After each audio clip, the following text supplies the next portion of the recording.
अस्सलाम वालेकुम नाजरीन। ड्रामा से तेरा वादा के नेक्स्ट एपिसोड में आप देखेंगे मारी जो कि उम्मीद से होगी, मगर ऐसे में वो अपने शोहर को उसकी बहन से बदगुमान करना नहीं छोड़ती। बिलाल बहन के लिए मिठाई लेकर आया, वो तो मुबारकबाद देने जा रही थी, मगर वो उसे रोक लेता है कि डॉक्टर ने उसे बताया है कि स्ट्रेस से दूर रखें। ये बात सैम को बिल्कुल भी अच्छी नहीं लगी कि मैं उसकी नजरों के सामने जाऊं ही ना। अब मारी जिसकी इतनी चालें बर्दाश्त करके आखिर सैम की बर्दाश्त की हद भी खत्म होनी है। अब वो बहुत ज्यादा चिड़चिड़ी हो गई है। सैम जितना अच्छा करना चाहती है, मगर ये मारिया उसके भाई के सामने उसे उतना बुरा पेश करती है। अब सैम तो हंसी खुशी आई थी इस मारी के पास, मगर वो उसे जली कटी सुनाती है, जिसके बाद तो इस सैम को बहुत ज्यादा गुस्सा आ जाता है। तो फौरन से इस मारी ने बिलाल को कॉल डायल कर ली और तभी वो खुद अपनी बहन की बातें सुनता रहा, क्योंकि सैम को तो इस मारी के रवैये की वजह से गुस्सा आ चुका था। बिलाल की सगी बहन हूँ मैं, तुम्हारी औलाद पे सिर्फ तुम्हारा हक नहीं है। तो ये मारी उसके आगे ड्रामा करने लगी। सैम, अभी तो जो इंसान दुनिया में नहीं आया, आप उसे लेकर मुझसे लड़ रही हैं। बिलाल जो ये सब कुछ सुन रहा था, उसे तो ये सब सुनकर बहुत ज्यादा दुख होता है कि सैम ऐसी मेरी बीवी मारिया को बहुत तंग करती हैं, मेरी गैर मौजूदगी में उसे जली कटी सुनाती हैं। मगर इस बिलाल को ये अंदाजा नहीं कि कभी देखा हुआ सुना हुआ गलत भी हो सकता है। और मारी तो एक्टिंग करके सफाइयाँ देने लगी। और बिलाल ने आपसे क्या कहा था? यही कहा था ना कि डॉक्टर ने मुझे स्ट्रेस से दूर रखने को कहा है। आप तो जानबूझकर मुझे परेशान कर रही हैं। अब सैम, जिसे मारी की असल हकीकत तो मालूम है, उसे तो और ज्यादा गुस्सा आने लगा।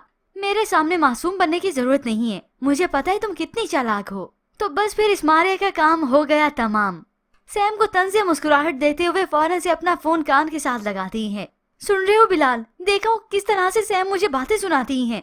तुम्हारी गैर मौजूदगी में ये मेरे साथ ऐसे ही झगड़ा करती हैं। यूँ बिलाल तो अपने फैसले पर अब अटल ही हो जाता है कि वाकई अब तो मैं अलग घर लेकर ही रहूंगा। वैसे अच्छा इस भूतनी को अलग घर लेकर दे ही दे, क्योंकि सैम के रोज रोज के मरने से बेहतर है कि वो अकेली रह जाए। फातिहा पढ़ ले अपने बहन भाई के इस रिश्ते पर और फिर छोड़ दे सब कुछ अल्लाह पर, क्योंकि अल्लाह तो खूब इंसाफ करने वाला है। जबकि दूसरी जानिब नगीन, जिसे मालूम हो चुका है कि हानिया और हमजा एक साथ शॉपिंग पर जाएंगे, तभी कमरे में आकर शहीर को भड़काती है। अम्मी ने हानिया को हमजा के साथ शॉपिंग पर जाने की इजाजत दे दी है। शुक्र है कि इस वक्त इसकी बात सुनते हुए उसकी सास आ गई। अली की वालदा ने ये सुना तो फौरन से नगीन को टोकती हैं। आधी अधूरी बात क्यों बता रही हो? ये क्यों नहीं बता रही कि सारा और अली भी एक साथ जाएंगे? अब होप सो यहाँ पर शहीर की वालदा समझ ही जाए कि ये नगीन है किस बला का नाम, कि ये सभी के रिश्ते के दरमियान ऐसी बदगुमानी ला रही है। मगर खैर, आज नहीं तो कल शाजिया बेगम को मालूम हो ही जाएगा। मगर शहीर को ये बात बिल्कुल सुनकर अच्छा नहीं लगेगा कि हानिया चाहे सारा और अली के साथ ही जाए, मगर वो हमजा के साथ शॉपिंग क्यों करेगी। हकीकत में तो शहीर को अपने अरमानों का बहुत दुख है कि उस वक्त मैं माँ के इस असूलों के प्रेशर में आकर अपनी मोहब्बत को अपने हाथों से गवा बैठा। ऐसे में व्यूवर्स, अब आपको क्या लगता है कि अली के वालदा के सामने अपनी बहू नगीन का असल चेहरा आ जाएगा? क्या वो जान जाएंगी इसकी फितरत को?